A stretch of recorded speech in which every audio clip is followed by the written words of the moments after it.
We brought in a 1970 Dodge Challenger convertible, 318, plumb crazy car. Neat car, rusty car, rough car. I had made a deal with the gentleman who owned the green 70 RTSE to restore it. At the time, I felt I could probably restore it. Over the years, we've been moving the car around, waiting for it to get into queue, waiting for it to get into queue. And every time we move the car, it weighs a little less because of the rust. Something shakes off of it. I was really worried about its ability to be restored. Worried enough that I had Tony D'Agostino, when he was out here, go around the car and try to give me an objective, optimistic, if you can, view of the car and should it be restored.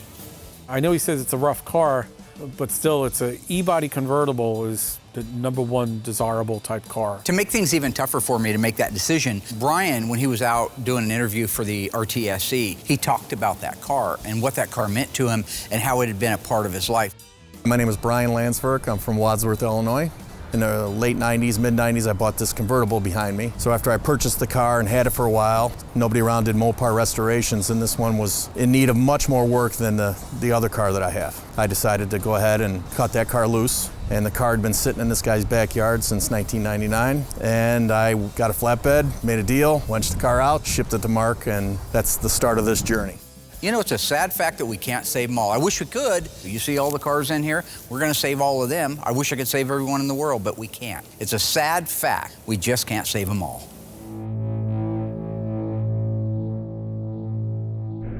They're coming to get you, Barbara. Buried deep in the Pacific Northwest, one team in Springfield, Oregon, takes on the impossible, finding dead Mopar muscle and bringing it back from the grave. Award-winning Master of Mopar, Mark Warman, his cousin Doug, his daughter Alyssa, his best friend Royal, his painter Will, and the rest of the GYC ghouls are restoring, resurrecting,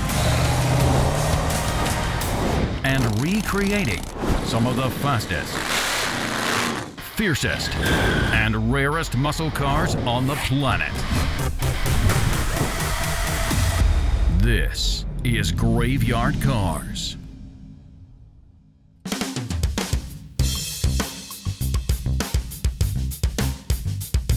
Okay. So the steering wheel horn. Steering wheel, I don't know if it'll clean up. You've cleaned up a lot more wheels. If that's, it's not cracked. No, believe it or not, the wheel doesn't matter. Because you can put that other piece on another wheel. No, I know, but I'm just wondering how the overall shape of it. The wheel is worthless. Now, the other reason I had Tony looking at this car with me is that he knows parts. Because let's face it, if we didn't restore the car, then what do we do with it? Crush it? Well, there's parts of it we'll crush, but there's a lot of good parts on it. Tony is a parts guy. Tony's Mopar Parts has been around since I was a kid. We were both kids in this business starting out. I knew I could trust him to tell me what the value of the parts were, what the marketability was, and then at the end of that, we could add all those things up and come up with the prices. Hey, this thing worth more dead than alive. Outside door handles, this one's in really nice shape. I know they make the new ones now, so is it same thing? I sell NOS pair for $165. So it's worth 50 bucks for a pair of used ones, maybe 25? You're never gonna sell them, you're never gonna use them. So as I was watching back through this episode, some of the old material that I hadn't seen in a while, and you guys are watching it right now, kind of a recap of when Tony was out, I noticed that my hunch about him being negative is not wrong. He is a very negative person. Now, that's a pretty good hood. I looked at it the other day when I was walking around it. It's a flat hood, which they're making into the Shakers. Not anymore, because they make the shaker, you can buy the hood now from AMD. Yeah, well. So, I mean, and by the time you buy the stuff to convert it, you're at the new hood. He's also, I can't say anything. Every single thing I say, he can't just let it be. If I say the sun's out, he goes, yeah, that there sun's out, but that there sun isn't very hot. You know. Well, in this case, follow me around. Hey, Tony, I think this is worth this. Boom. You got to put a value on that somewhere, right? Hey, look, they don't make convertible quarters now. You could hey, come. Mark. No, they don't. Hey, Tony, I think this should be over here. And then a little bit later, when they knew they were doing the AER, they put those in, but they didn't get rid of those. Except for this would be a TA. And every time I say something, bam, he's back with it. No, that's not true. Yeah, it would be a TA. There's no AER Challenger. No. However, speaking of that. That's pretty bad, huh? Yeah, you have to stoop to that level. Sad. I just tried to talk about polishing the moldings on the windshield. And those being really nice, you'd probably have them polished and get I don't have them. No. If I have them polished, then they go, oh, it's not just right. No, that's not what I do. I don't do that there. I don't do that there. Let somebody else decide that. Just hand them the moldings. Let them see it, because no matter what you do, it's never going to be good enough. Okay, I get it. I'm sorry I said anything. I would have put $300 or $400 on a donor dash. I mean, that's what you'd charge me for one. I just wondered what real numbers. If the dash pad core is worth something, I guess you could be generous and give $300 for it. Yeah, but is that what you'd sell it to Mark Warman for? One of the things I thought was kind of funny, I called him on it a couple of times and he shut me down. Yeah, don't do that there. Don't do that. $150? And why'd you charge me $400 for the last two I bought? Because they were better? Was the fact that some of the parts that I was getting prices on, steering wheels and moldings and stuff, he's charging me more than he's paying for them, but our deal is he's supposed to sell them to me at the price he pays for them. Complete steering column, without the steering wheel, complete. Power steering. Good complete column. $175? And then when I called him out on just stop, Mark, that there. You charged me $350 for the last one I bought. Stop. Give me a sandwich.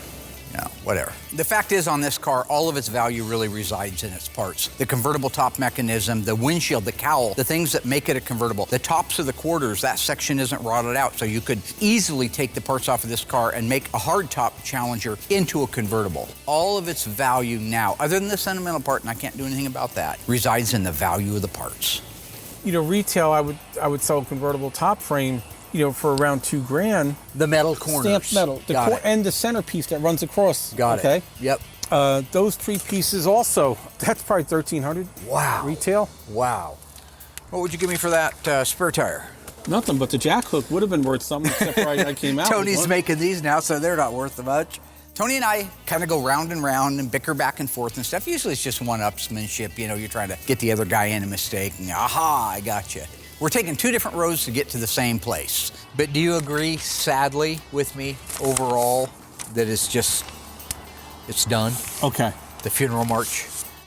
In this particular case, we both merged at the end and came up with the agreement that the car couldn't be saved. And because it couldn't be saved, I had to make that dreaded phone call to the owner and let him know, look, it's not gonna make it. It was sad about the Challenger. It would have been a really cool car to restore, but it was just too far gone. Every time we moved that car around, it lost 50 pounds of rust. We can't save them all, and that really sucks. It always hurts for me to have to say a car isn't restorable like this one.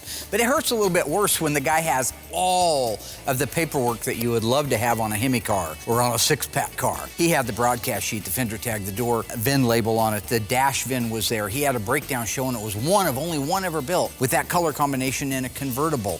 He had the original point of purchase invoice for the car. So it does really hurt when you have to knock something like that out.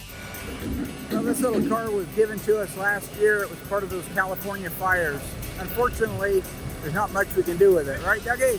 So recently, a fan of the show donated a '73 Challenger Rally that had been in the California fires. Mark and I looked over the car, and there was absolutely nothing on the car that we could salvage. We took it over to a local recycler and had it crushed. Some of the cars out here are better than what Dougie's driving. So, of course, Mark had to film that to torture me. Anyway, it was a Challenger Rally, but look at how you can just see the sag in it. Right there is the cowl. That's how hot that thing got. It sagged in the middle. It's just toast. That's ridiculous. I do that just to torture Dougie. There it goes, Dougie. Like I ain't got something better to do than torture Dougie. Yeah, I do it partially to torture him. There goes the hot rod. Oh, man, it was hot, wasn't it? Burned some marshmallows in that That was car. nicer than your Barracuda when you got rid of it. Yeah. Yeah. That was better than any car I've ever owned. All those look better. But I also do it because I make it into a little 3-minute video. Bye-bye, little Challenger. I put it on our Facebook page, www.facebook.com/graveyardcars, and I get paid. I monetize it. Bunsen burners, nice little earners. Cash. Krugerrands, as they said in Lethal Weapon. Money.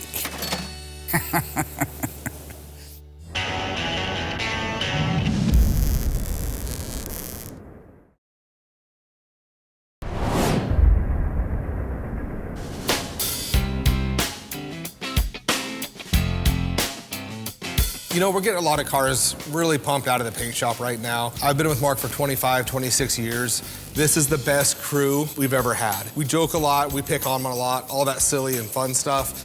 Michael, meat sweats. You like that still? No. You don't Cornbread. You like cornbread? Yeah, over all of them. We still call him Michael Meat Sweats because he still eats a lot of meat and he sweats a lot. And that's why he's got the gloves on. It's like a nervous habit, I think. I'm not sure exactly. Okay, well, you can't really rust primer. Well, then why do you have gloves on? I don't know. Safety precautions. Safety from what? Whatever. But what it comes down to, everyone's just kind of found their place. I have the metal shop doing the best work they've ever done. We have our Bondo guys. We have a younger guy, we have an older guy that work great together, and both of them are doing about a car every 2 weeks. I have my helper Noah that's been with me for a while, and my son Brody who's learning. So this is honest to God, the first time we were just doing a great job. So when you're converting one of the muscle cars over to accept one of the late model crate engines and transmissions like the Silver Sport 6-speed, there are provisions you have to do to these cars. One of the biggest ones, converting that floor over to be able to accommodate that 6-speed transmission. It's a bigger transmission, bigger bell housing area than what the cars came with. So we have to raise it way up high and open it up. There are actually templates, if you look carefully there, you'll see there's some templates that are put down on the floor. We have to bring the floor up, cut it open, bring the floor up to that height, add whatever material is necessary, weld it back up again, seam seal it, and then it's ready for paint. You know, this car is actually pretty cool to do. I'm super excited about it. It's a tribute car. It started life as a 71 Challenger 318 car. And we've done Hemi Orange a bunch, so some things aren't as exciting, but with this particular car, Hemi Orange, Hellcat, orange stripe, beautiful interior work. We painted the underside also, which is different. So it's a tribute, but with like a Graveyard Carz twist on it. This is something the customers wanted his whole life. I do not mind doing tribute cars as long as everybody in the world, those at home and those are the people that are buying it, know it's not a real car. The original car we're basing this one on was actually a 446-pack 4-speed 71 Challenger RT. EV2 Hemi Orange with the orange side stripe. It's actually in the book, the orange longitudinal stripe. So when this car is done, you compare it to the pictures that the guy sent me that we're building the car for of what the original car looked like. It should be an identical twin. And to me, I think that's just the coolest thing. There's only one of those other cars, and some guy, I believe he's in Canada, owns that one. This is going to be another one. The big difference is it's going to have the Hell Crate 707 horsepower engine in it, like we put in our Hellbird, the Superbird.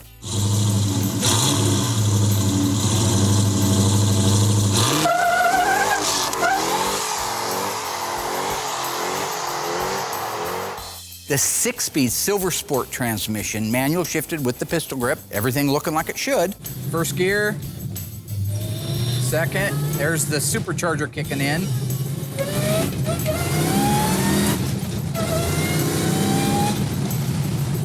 Oh, that's wild. With the Mosier Dana 354 rear end. The rest of the car, 100% the way it could have come from the factory. So for the sealer, I do 2 coats of the DP90. By the time I get done going around the car once, it's almost time to go around it again. So that gives me my 2 coats there, fills any of the imperfections, light scratches. Then at that point, I'm ready for my color. So when I go to paint this car, it's all done in base coat, clear coat. We used to do it in single stage, and I've always done it that way. Problem with that, you kind of run into, it's got a metallic in it. So when you go to cut and buff it, it has to be done just a certain way. Otherwise, you'll move the metallic, kind of like on our Daytona hood that I had to repaint base clear.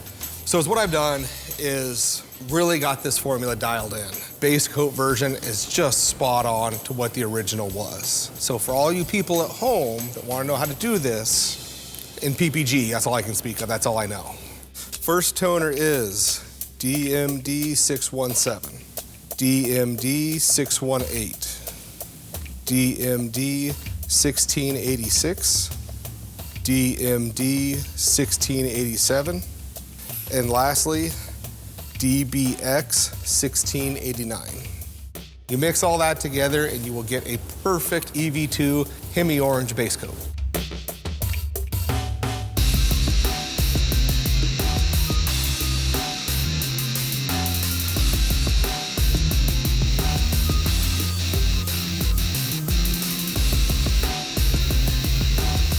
See it?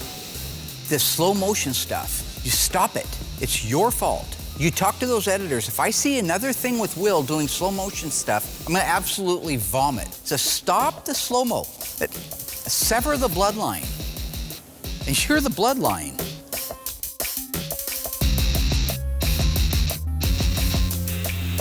base coat version of this, you're looking at 5, 6, 7 coats. Takes a little bit, especially that DP90's black, so orange over black takes a little bit longer to do. Then once that process is complete, I grab the DCU 2002, put 3 coats of clear on it, and we're done.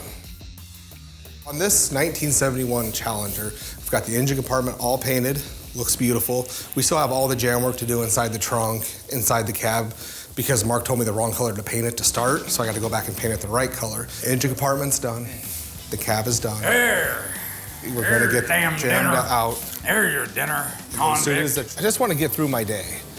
This is that Zag I'll have Nut Shane bar. come over, Eat the Zag hang Nut the bar. fenders, hang the doors, hang the hood, what you're feeling like. kind of do like a final fitment type thing. You remember? And then at when, that in point, 48 I'll do a hours, final block. We'll get the when they whole get in the entire big thing fight at the painted. end, and old Nolte saying, your boys came Then once and it's saved painted, your ass when they I'll did. have Noah come over. No, get the cut that's and buff your character. done. You're Once the the one cut that and buff says is that. done, we'll push You it over. say, I was about to We'll get your push it ass, over. Gates. After you throw them in the We'll garbage. push it over to assembly. I've noticed with these movie references, he's always like, the number one. He's the cool guy, the hero, whatever. And I'm like the villain or some other things that I can't repeat. But I'm always seem to be lesser than him in these movie roles. You ever play roulette? Always bet on black. I'm Axel Foley. He's Victor Maitland. Lethal Weapon. He's Mel Gibson. He's coming out of the smoke on the motorcycle with the fog machines, and he's great, and it's all good. And I'm like Gary Busey. It doesn't work out. He's got some cool moments, when they held the fire to his arm, but then he got killed at the end. I think one time I'd like to maybe be the main guy, He's Mr. Joshua, all right? I'm Mel Gibson with the nice ass drinking the beer naked in the trailer with my dog down on the beach. Okay, that's me, all right? He pushed Amanda Hunsaker out the damn window, for all I know. Why can't I be Jack Nicholson from A Few Good Men, and Mark could be like Demi Moore? No. I'm Colonel Jessup. You saw the animation. There's a whole animation where I'm actually Colonel Jessup. You want answers? I think I'm entitled to them. Do you want answers? I want the truth. You can't handle the truth. Son, we live in a world that has colors. And those colors have to be mixed by men with paint guns. Who's gonna do it? You? He's just jealous. You don't get to flip the script like that. And I'm gonna be what, Demi Moore? That's ridiculous. I'm Kathy. If anything, I'm Kathy. He says, I'm tired of you treating me like this, and I want to go somewhere nice to eat. And Kate says, yeah, you're right, I'm hungry. And he puts the money in the machine, he pulls them out of his Zagnut bar. I didn't have a Zagnut, it's a protein bar, but So is what's really cool, like we talked about in season 14 and the start of this season, is I'm one producing. thing about me is I I'm fight producing dirty. the show now. Boom, and I hit you in the head. So I can just shut this down at any point. So Pete, go ahead and cut. Shut what down? You're not in Caleb, charge of anything. Caleb, go ahead and shut What are you audio. doing, convict? And we're good You're filming about to for go this back bit. to prison, convict. And if it was American Werewolf in London, I'd be Jack, right? I'd be Jack, he'd be David. I'd be the guy who got victimized by some wild-ass sociopathic wolf, bloodthirsty damn thing, tears me to pieces while he's running. Not walking away from helping me, running. Hero, villain. That's why I went back to haunt him later. Oh, excuse me. We've cut. Yeah. We've cut. 48 hours, convict.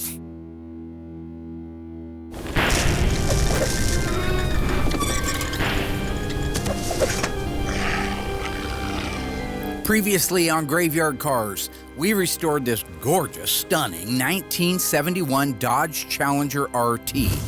What option was it that made this car one of only one ever produced? Was it the 383 Magnum, the air conditioning, or the formal roof? Stay tuned. After the break, I'll let you know how you did.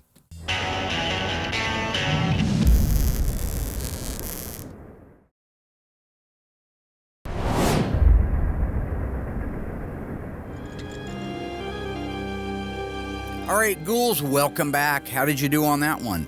Our beautiful 1971 Dodge Challenger RT is one of only one ever built. Why is that? What option made it that way? If you said the air conditioning, you were wrong. It is the formal back roof. Air conditioning was an option, H51. The 383 Magnum, that was standard. That certainly wouldn't make a car one of one. But the A78 formal roof brought this car down with its colors and other options to a one of only one ever built. This car also featured leather seats, the standard Raleigh instrument cluster, and the standard black RT stripes.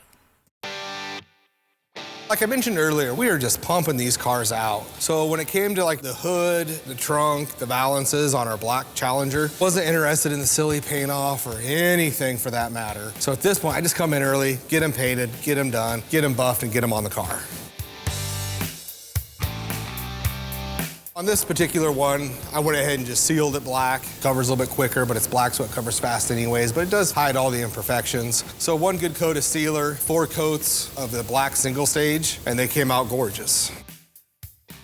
You know, when it comes to this car, the car is going black. That means there's no room for error. Your body lines on the side, the way you block out the car, body lines and bulges that are on the hood, there's just no room for error. I use the 9300 black single stage paint right out of the can. It's ready to go. As long as your prep work is what it should be, which ours is, my paint job will be great. The finished product of this car will be amazing. So when I did this color, I did it with 4 coats. I wanted to put an extra coat on just because I really wanted to lay it out, make it look just really that good, sheet of glass type good. But now that that's done, I'll let that sit for a couple weeks. We'll cut and buff it, wash everything up, and then assemble the car. One of the things that the guy wanted to do that the original car did not have on this Challenger was he wanted the bottom of it painted. That's a lot of work. It's an enormous amount of work. By the time you're done going in and out of all the crevices, getting them prepped, getting them sanded, then getting them painted, cleaned up, and ready to go, you could have 100, maybe 200 hours doing the bottom side of this car. So when it came to shooting the underside of our orange 71, it was a little trickier. A, the prep work has to be just like the outside of the car because you are painting it. 2, it's a little bit more challenging because there's a bunch of cracks and crevices that can very easily miss, so you really got to take your time on it. And the third part about this is you don't cut and buff it. How it looks when you hang your gun up and walk out, it needs to be perfect. You're not going to get in there and do all that buffing where you can't reach. So it's more technical, more time consuming, but the payoff is huge because it's going to look amazing. It's not that we're not used to doing paint work on the bottom of a car, but when we do it, it's usually to emulate the factory dipping process. So if you go back to Brett Torino's gorgeous, one of 2 ever built 1970 Coronet RT convertible 426 semi 4-speed cars, that one got painted the gray, the factory simulated gray on the bottom. Then when you paint the outside of the car, the color just blows in on it. Very natural, very OEM looking. Cindy D'Agostino 70 Challenger RT, we did the same thing. We've done it a few times. The nice thing about that primer that you're putting on the bottom is a flat, maybe an eggshell at best. So you don't see all the sand scratching, all of the problems that you will through a metallic paint job. So the bottom of the car, when you're painting it with body color, in this case EV2 Hemi Orange, it has to be prepped as well as the outside of the car. You know, it's still the underside of the car, and some of it's original. And we had our guy body work the whole underside. So I DP90'd it first to ensure that I had no rust issues. I had good adhesion. It'll bite really good to that bare metal. Being the underside of a car, I don't know if he's going to drive it, but it will take more of a beating. So I DP90 makes sure that it just locks that whole paint job in. Then I put 2 coats of pretty heavy coats of sealer because you kind of get blind looking at the whole underside. Did he get every single pit? Is everything perfect? So you put 2 coats of sealer on it because if you miss something small, that sealer's going to cover it. So by the time you get to your color going on it, you may have bridged over something very small. And you got a good combination of product that will handle going down a gravel road, will handle being driven on the freeway. That's why all those 3 steps were done. Since we're not cutting and buffing the bottom of this car, I can do it in single stage. I can get it covered in 3 coats. I'm in there half the time, and as long as it's prepped right and you take your time, it'll come out not needing buffed, which it did.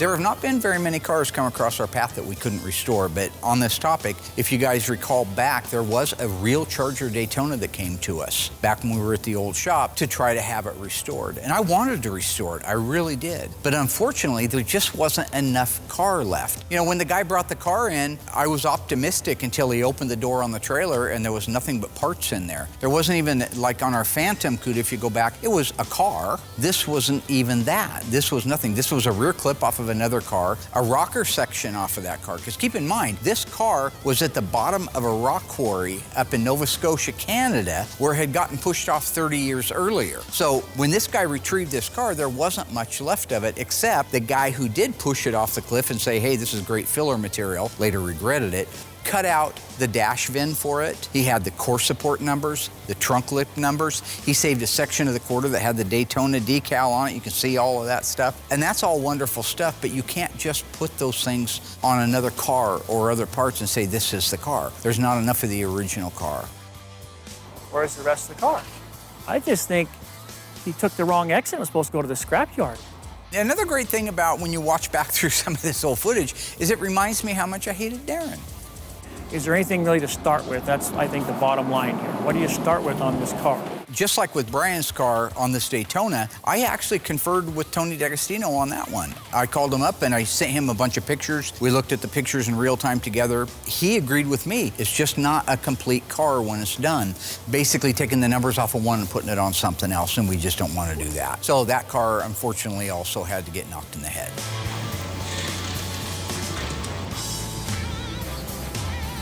Mark had to help me move this car around with the forklift because every time we go to pick it up, it tries to fall in 4 pieces like a taco. You know, it's a convertible car, so there's nothing holding it together when the top's down anyway. Something like this, if it could have been taken care of, would have been really nice, but there just wasn't much left of it.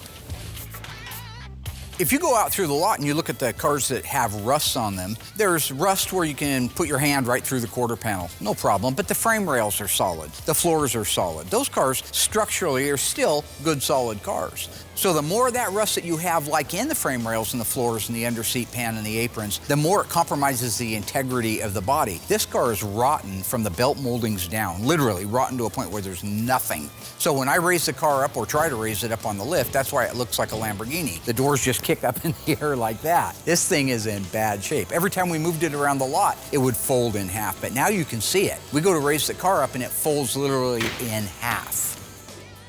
So this car was falling apart so bad, I couldn't even figure out how to get it up on the hoist. Mark thought up the idea of using the hoist and the forklift at the same time to pick this thing up so the front end didn't just break off of it.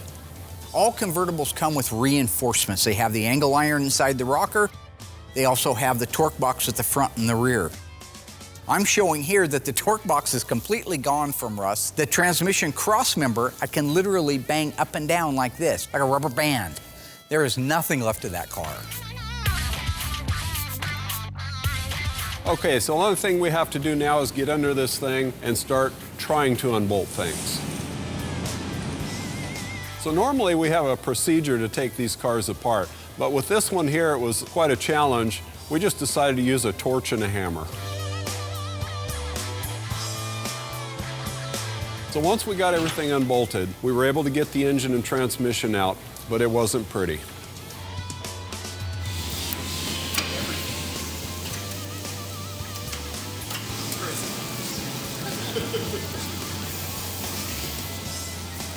So basically, Mark gave me a list of things to save, but it wasn't much.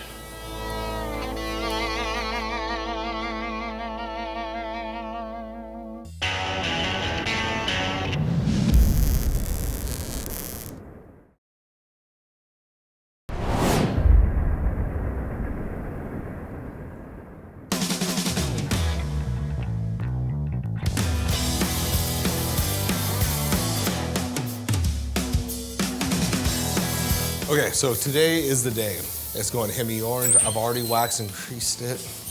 I just want to paint cars. Hi, Willie. I've already got the wax and grease done, so at this point you go through, tack and blow it.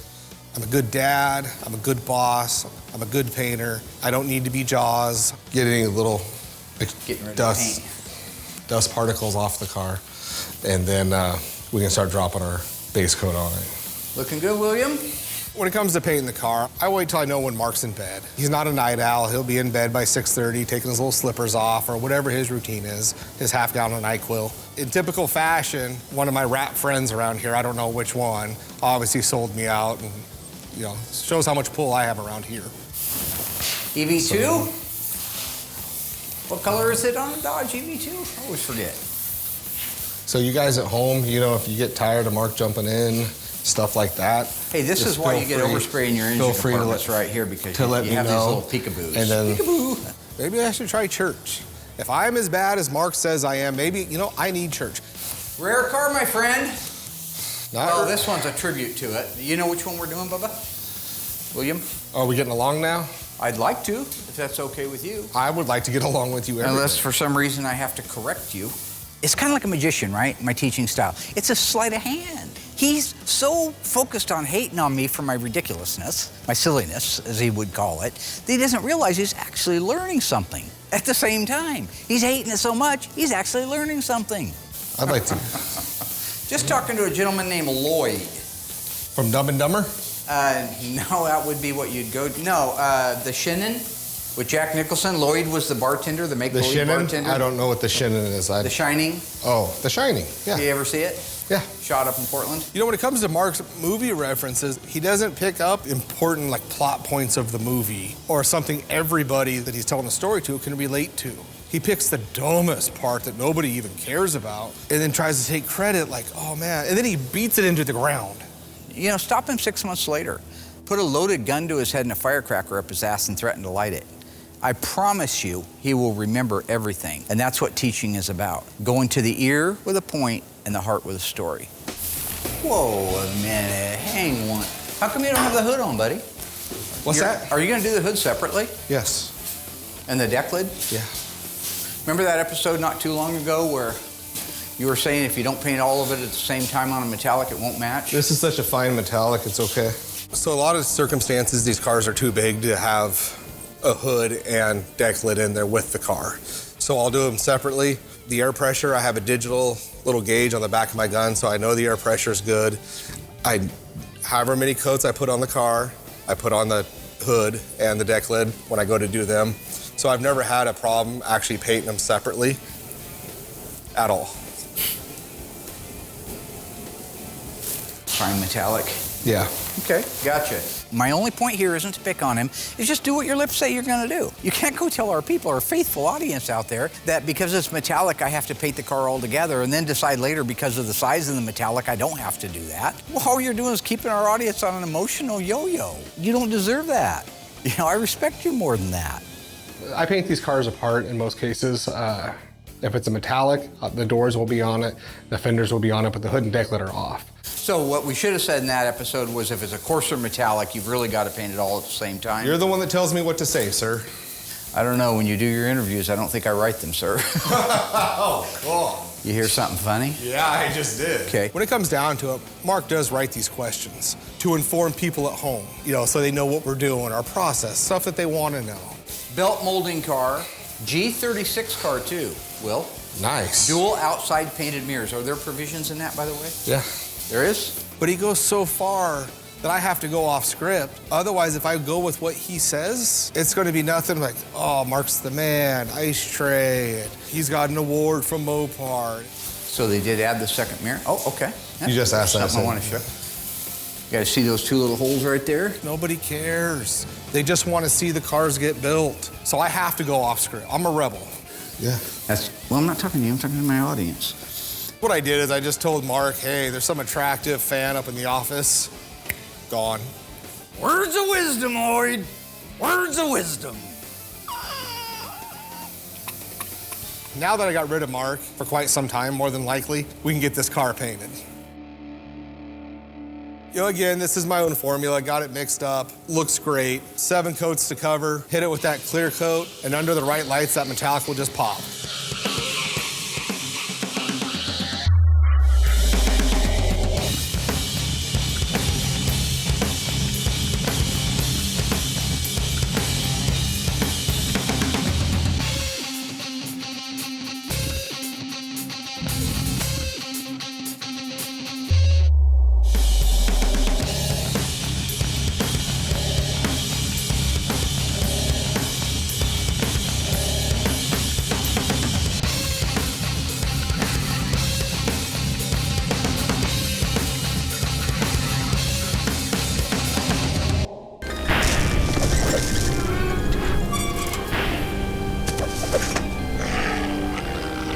Previously on Graveyard Carz, we rebuilt, reconstructed, and restored this stunning 1970 Cuda 440 6-barrel 4-speed. True or false, you could not get the shaker hood in 1970 on a 440 6-barrel Cuda? If you think you know the answer, stay tuned after the break. We'll let you know how you did.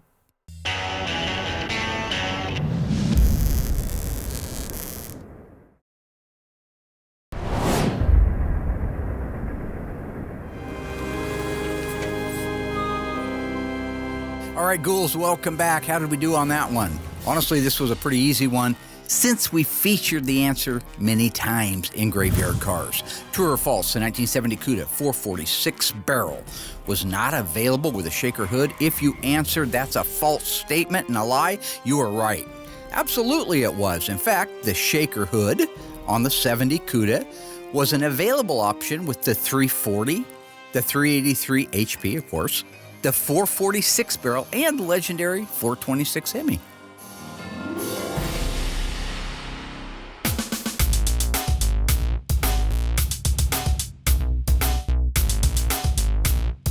Once we got the drivetrain out of the car, it was pretty much straightforward from there for the disassembly.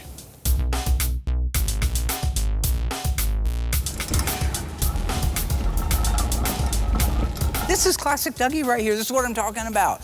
Peering inside of it, pushing it out into the middle of the aisleway. He spots me, yells at me, "Hey, Mark." Mark! I come running down there because I think something's wrong, right? He shows me, he holds a flashlight up and he says, "Look." What is it? I thought, well, maybe a critter's in there or something, you know? Gas. Can you see that? Yeah, it's gas. Yeah, well, it's half full. Yeah, it's a gas tank. Yeah, well, it's dangerous. It's flammable. Maybe even explosive. It's a gas tank. I don't get the question. I could have blown myself up. Mark?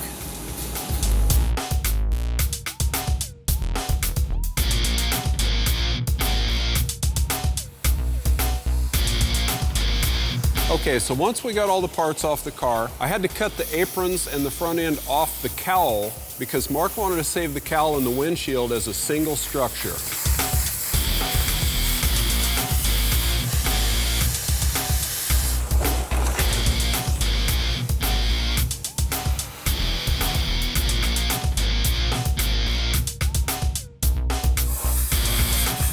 So we did the same thing at the back. Mark wanted to save the unique convertible mechanism in the back of this car, so I cut it right across at the rockers.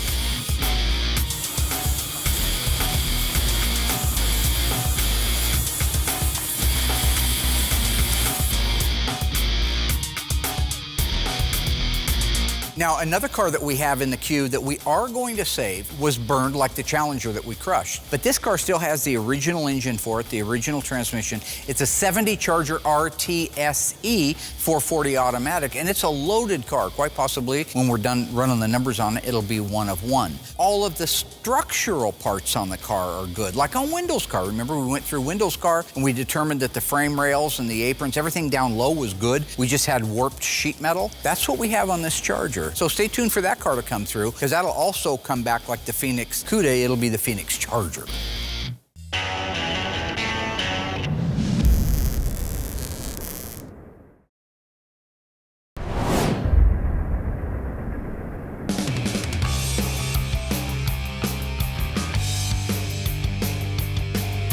You walk the camera light across this thing and across the roof. In the camera, it looks shiny.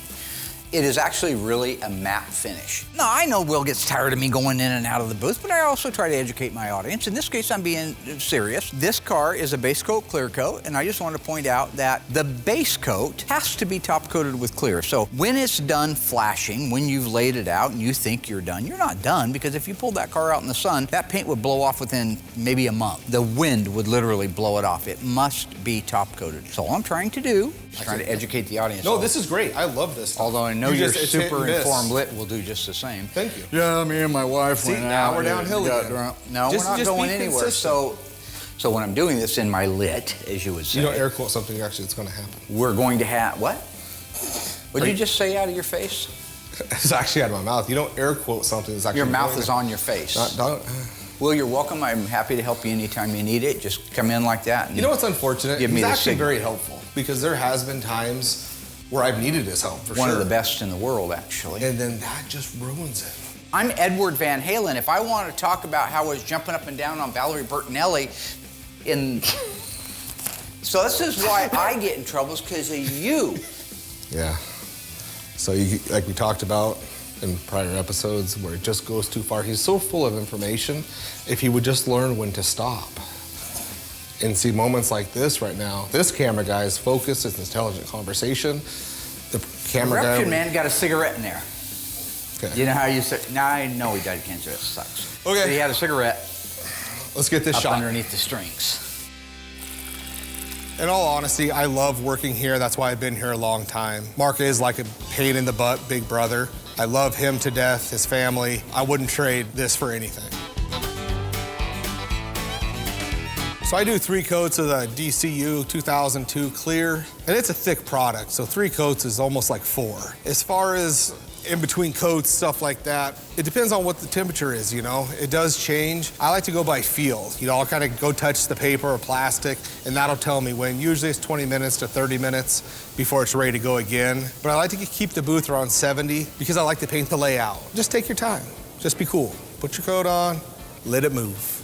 Do the same thing 3 times. Then I'll let it sit about 90 degrees for a couple hours. Then at that point, I'll run a bake cycle on it. Because I have found before, if you try to run a bake too soon, you'll kind of glaze over the top and it'll solvent pop. I let that whole paint job just take its time, and Noah thanks me for it later when he's got to buff it.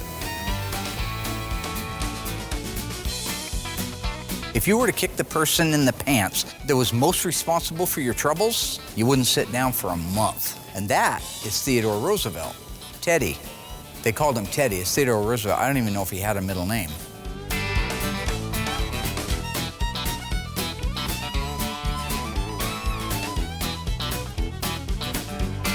He's Sam Jackson from Deep Blue Sea. I'm the shark, right? If this is Deep Blue Sea, he's Sam Jackson's character. All right, he gets ate by a shark. Like Sam Jackson said, who's the shark? I am. I don't care if it's a good guy or a bad guy or a villain or a hero. Okay, as long as whoever it is that I'm playing is cool. I don't mind being Hans Gruber. Hans Gruber was a great villain. I don't care about Yippee-ki-yay and all that silly stuff and his fake scars and running around smoking his Camels and his Zippo lighter. I want to say cool stuff like, you're going to have to tell your brother that Carl is dead. That's cool stuff. I must have missed 60 minutes. What are you saying? I don't care.